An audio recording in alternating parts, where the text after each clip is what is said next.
বর্তমানে 2026 সাল চলতেছে। 2026 সালেরও শেষের দিকে চলে আইছে। এই অবস্থায় সুজুকি জিক্সার এফআই নাকি সুজুকি জিক্সার কার্বোরেটর কোন বাইকটা আপনার জন্য বেস্ট হবে? অনেকেই আমার কাছে প্রশ্ন করে, ভাই সুজুকি জিক্সার এফআই নিব নাকি সুজুকি জিক্সার কার্বোরেটর নিব? যেহেতু আমি এফআই রাইডার আর আগে পরে কার্বোরেটর বাইকও চালাইছি এবং সেম ভার্সনেরও কার্বোরেটর চালাইছি, সেহেতু আজকের ভিডিওটা আপনাদের জন্য ইন্টারেস্টিং হবে। আর আমি যেহেতু আমার প্রত্যেকটা ভিডিওতে আপনাদের কাছে একদম ফুলফিল যতটুকু আমি জানি ততটুকু ইনফরমেশন দেই, উল্টাপাল্টা কিছু বলি না। তো আশা করি এই ভিডিও থেকে আপনারা অনেক কিছু বুঝতে পারবেন এবং এরপরে সুন্দরভাবে ডিসিশন নিতে পারবেন যে কোন জিনিসটা আপনার জন্য ভালো। দেখেন, প্রথমে আমি যদি বলি এফআই কি আর কার্বোরেটর কি, বা কার্বোরেটর হচ্ছে, আমি আপনাকে নর্মালি বুঝাই বলতেছি যে কার্বোরেটর হলো একটি পুরাতন প্রযুক্তি।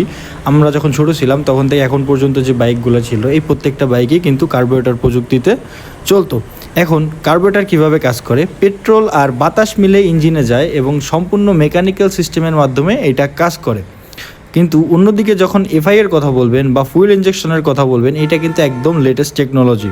এখানে ইসিউ কী করে? সেন্সরের মাধ্যমে ইঞ্জিনে ঠিক যতটুকু জ্বালানি দরকার ঠিক ততটুকুই দেয়, মানে পুরো বিষয়টা সেন্সর নিয়ন্ত্রণ করতেছে। তো এখানে দুইটি প্রযুক্তির ভিতরে আমি মনে করি এফআই প্রযুক্তিটা অনেক বেশি ভালো বা অনেক বেশি আপনার কাজে আসবে, কারণ বর্তমান যেহেতু লেটেস্ট আপনার এটা টেকনোলজি, আর এটাই আপনার সুবিধা হচ্ছে সেন্সর বেসড, সেহেতু আপনার জ্বালানির খরচটা একটু কম আসবে, আপনার প্রয়োজন অনুযায়ী খরচ আসবে, যখন যেমন তখন তেমন খরচ আসবে। তো এইখানে আমি প্রথমে আপনাদেরকে এফআই আর কার্বোরেটরের পার্থক্যটা বলে দিলাম। তো কার্বোরেটর হচ্ছে একটু আপনার আর এফআই হচ্ছে সম্পূর্ণ সেন্সর বেসড, আপনার যেমন দরকার তেমন।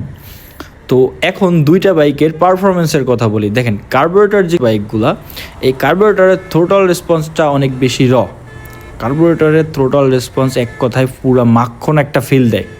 অন্যদিকে যে এফআই জিক্সার আছে বা এফআই বাইক আছে, এইগুলার থ্রোটল স্মুথ পারফরমেন্স দেয়, মানে একদম স্মুথ মিষ্টি একটা অ্যাক্সেলারেশন দেয়, আর এইটার পারফরমেন্সটা কনসিস্টেন্ট।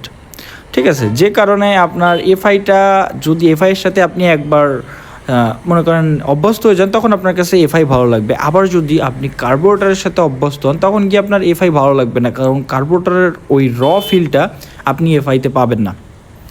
এরপরে মেইন টপিকে আসি, সেইটা হচ্ছে মাইলেজ। তো কার্বোরেটর বাইকগুলো যদি আপনি ঠিকঠাক এবং ভালোভাবে টিউনিং করে রাখতে পারেন তাহলে ভালো মাইলেজ পাবেন, কিন্তু এই কার্বোরেটরে কিন্তু সময়ের সাথে সাথে টিউনিং নষ্ট হয়, আর টিউনিং একবার নষ্ট হলে আবার মাইলেজ কমে যায়, আবার আপনার টিউনিং করতে হবে।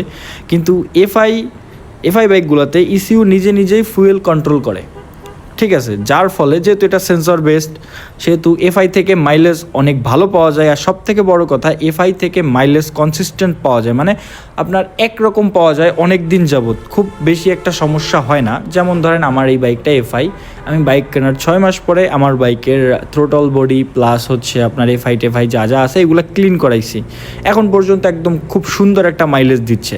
আপনার দুইটা জিনিসই পরিষ্কার পরিচ্ছন্ন রাখতে হবে, তাছাড়া তো ভালো পারফরমেন্স পাবেন না। কিন্তু এফআইটা একটু কনসিস্টেন্ট ভালো পারফরমেন্স করবে বা ভালো মাইলেজ দিতে বাধ্য, কারণ কার্বোরেটরের টিউনিং সমস্যা হতে পারে, আর টিউনিংয়ে একবার সমস্যা হলে মাইলেজ অনেক বেশি ডাউন হয়ে যায়। তারপরে এফআই বাইকের একটা সুবিধা আছে, সেটা হচ্ছে কোল্ড স্টার্টে। মনে করেন শীতকালের সময় কার্বোরেটর বাইকগুলা সব সময় স্টার্ট নিতে চায় না, অনেক চেষ্টার পরে মাঝে মাঝে স্টার্ট নেয়, কিন্তু এইখানে এফআই বাইকগুলো খুব সুন্দর, একবারেই স্টার্ট নেয়।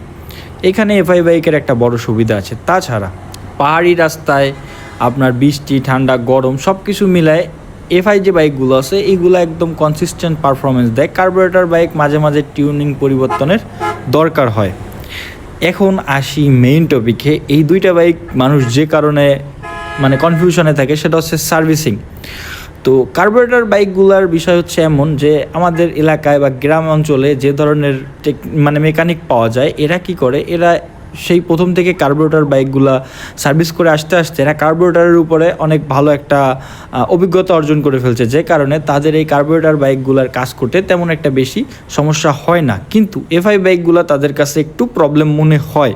তবে আমি ওই যে বললাম, আমার যে বাইকটা 6 মাসে একবার এফআই ক্লিন করছি, আবার ধরেন সামনে কিছুদিনের ভিতর আবার এফআই ক্লিন করব। এখন আপনি যদি আপনার বাইকের এফআই ক্লিন করে রাখতে পারেন, আপনার বাইকের যত্ন নেন, তাহলে এফআই খুব তাড়াতাড়ি নষ্ট হবে না। আর সবথেকে বড় কথা যেটা, সেইটা হচ্ছে দেখেন এখন একেবারে যে গ্রাম অঞ্চলে আপনার এফআই বাইকের কাজ জানে না বা এফআই বাইকের যে ডায়াগনস্টিক মেশিন দরকার এগুলা নাই এমন না, এগুলো এখন গ্রাম অঞ্চলেও কম বেশি পৌঁছায় গেছে, কারণ এফআই বাইক এখন গ্রাম অঞ্চলেও অনেক বেশি দেখা যায়। আর সবথেকে বড় কথা, আপনি যে বাইকই নেবেন ওই বাইকের অফিসিয়াল সেন্টারগুলোতে গেলে কিন্তু এই ধরনের যে সার্ভিস গেজেট এগুলো আপনারা পেয়ে যাবেন। এফআই বাইক সার্ভিস করতে যেসব জিনিস দরকার সেগুলো থাকে। আমি মনে করি যে বাংলাদেশে প্রায় কম বেশি সব জায়গাতেই বড় বড় ব্র্যান্ডগুলোর শোরুম থাকে বা ডিলার পয়েন্ট থাকে, ওদের কাছে গেলে আরামসে সার্ভিস করতে পারবেন। যদি আপনার এলাকার টেকনিশিয়ান দ্বারা সম্ভব না হয় আপনি ওইখানে যোগাযোগ করতে পারেন। তো সার্ভিসিংয়ের ক্ষেত্রে হইতে পারে গ্রাম অঞ্চলে কার্বোরেটরের জন্য একটু প্লাস পয়েন্ট, তবে হ্যাঁ এফআই যদি আপনি ঠিকঠাক মতো যত্ন নেন এটা খুব বেশি একটা সমস্যা বা খুব বেশি একটা আপনাকে প্যারা দিবে না। এখন লাস্ট যে বিষয়টা সেটা হচ্ছে আমি আপনাদেরকে বলি রক্ষণাবেক্ষণ। দেখেন, কার্বোরেটর বাইকও আপনার পরিষ্কার করে রাখতে হবে আর এফআইও পরিষ্কার করে রাখতে হবে, তবে কার্বোরেটর বাইকটা নিয়মিত পরিষ্কার করতে হবে, মানে অল্প কিছুদিন পরই, যেমন জেট ব্লক হওয়া, টিউনিং করা, এই সব কাজ আপনার মাঝে মাঝেই করতে হবে। কিন্তু এফআইতে এই ধরনের ঝামেলা খুবই কম, যেহেতু সেন্সর বেসড এটা তেমন একটা প্যারা হয় না, কিন্তু একবার প্যারা হইলে খরচ কার্বোরেটরের তুলনায় একটু বেশি হবে, এটা কিন্তু মাথায় রাখতে হবে। তবে আপনি যদি time to time FI clean করান সেক্ষেত্রে এফআই বাইকের সমস্যা খুব একটা বেশি হবে না। এখন আমি আপনাদেরকে বলি যে দুইটা বাইকের ভিতরে যে পার্থক্যগুলো আছে সেইগুলো ক্লিয়ার করে দেই জিক্সার এফআই আর জিক্সার কার্বোরেটরের মধ্যে।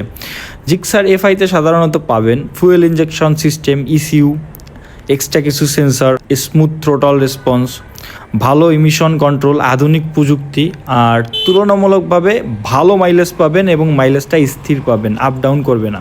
আর কার্বোরেটর জিক্সারে পাবেন কার্বোরেটর ফুয়েল সিস্টেম, সহজ সার্ভিসিং আর কম মেইনটেন্স খরচ, যে কোনো মেকানিক বা যে কোনো জায়গায় গিয়ে কাজ করাইতে পারবেন। আর এই কার্বোরেটর, এইসব কার্বোরেটরের যত জিনিসপত্র এগুলা এলাকায় টুকটাক সহজেই পাওয়া যায়।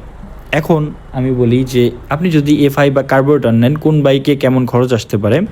আপনি যদি নিয়মিত বাইকের সার্ভিস টার্ভিস ঠিকঠাক মতো করেন তাহলে আপনার কাছে দুইটা বাইকই দীর্ঘদিন ভালো থাকবে। তবে এফআই এর কোনো ইলেকট্রনিক পার্ট নষ্ট হলে খরচ একটু বেশি হতে পারে যেহেতু সেন্সর বেসড, আর কার্বোরেটরে ছোটোখাটো সমস্যা হলে কম খরচেই আপনি সমাধান করতে পারবেন। এখন লাস্টের প্রশ্ন, অনেকেই আমার কাছে যে প্রশ্নটা করে যে ভাই 2026 সালে এসে কোন প্রযুক্তিটা সব থেকে বেস্ট হবে। তো দেখেন, আমি কিন্তু একজন এফআই ইউজার, আমি 2025 সালেই আমি এফআই বাইক নিছি। এখন আমার মতে এফআই টেকনোলজিটা বেস্ট যদি আপনি আপনার বাইককে যত্ন নিতে পারেন, কারণ ফিউচার কিন্তু এফআই এর উপরে। আস্তে আস্তে একটা সময় গিয়ে দেখবেন যে কার্বোরেটর বাইকগুলো আর আসতেছে না, তখন কিন্তু আপনার বাধ্য হয়েও এই ফুয়েল ইঞ্জেকশন সিস্টেম বা এফআই সিস্টেমের বাইক নিতে হবে। আর কার্বোরেটর অলরেডি ধীরে ধীরে পুরাতন প্রযুক্তিতে পরিণত হয়ে গেছে, মাইলেজ কম পাওয়া যায় এগুলা। আর আস্তে আস্তে গ্রাম গায়ের মেকানিকও এফআই সম্পর্কে জানতেছে, এফআই সম্পর্কে কীভাবে কাজ করতে হবে না করতে হবে সব কিছুই জানতেছে। তো একটা সময় কি এফআই অ্যাভেলেবেল হয়ে যাবে, এফআই নিয়ে তেমন একটা বেশি প্রবলেম হবে না, কারণ আমরা এফআই কিনতে ভয় পাই সার্ভিসিংয়ের জন্য, যে এফআইতে সমস্যা হলে কোথা থেকে সার্ভিসিং করব, কিভাবে করব, এই বিষয়ে। তো দুইটা বাইকই ভালো, দুইটা বাইকের জায়গায় ভালো, কোনোটাই খারাপ না। একই ব্র্যান্ডের বাইক, খারাপ হওয়ার কোনো প্রশ্নই আসে না। তবে কার্বোরেটরে আপনি একটু মাইলেজ কম পাবেন আর এফআইতে মাইলেজ বেশি পাবেন। কার্বোরেটরে আপনার মাঝে মাঝে স্টার্টে প্রবলেম হইতে পারে শীতকালে বিশেষ করে, আর এফআইতে এই ধরনের সমস্যা খুব কম হয়।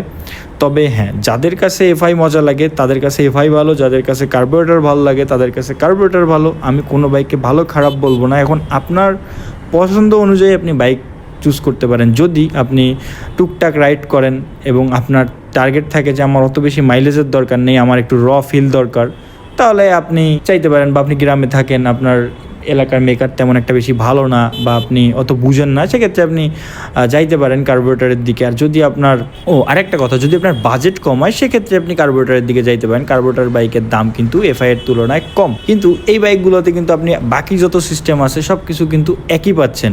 ব্রেকিং বলেন, লুকস বলেন, সব কিছু কিন্তু একই পাচ্ছেন। তো এখানে আপনার কম্প্রোমাইজ করা লাগতেছে না কোনো কিছু তেমন বেশি একটা।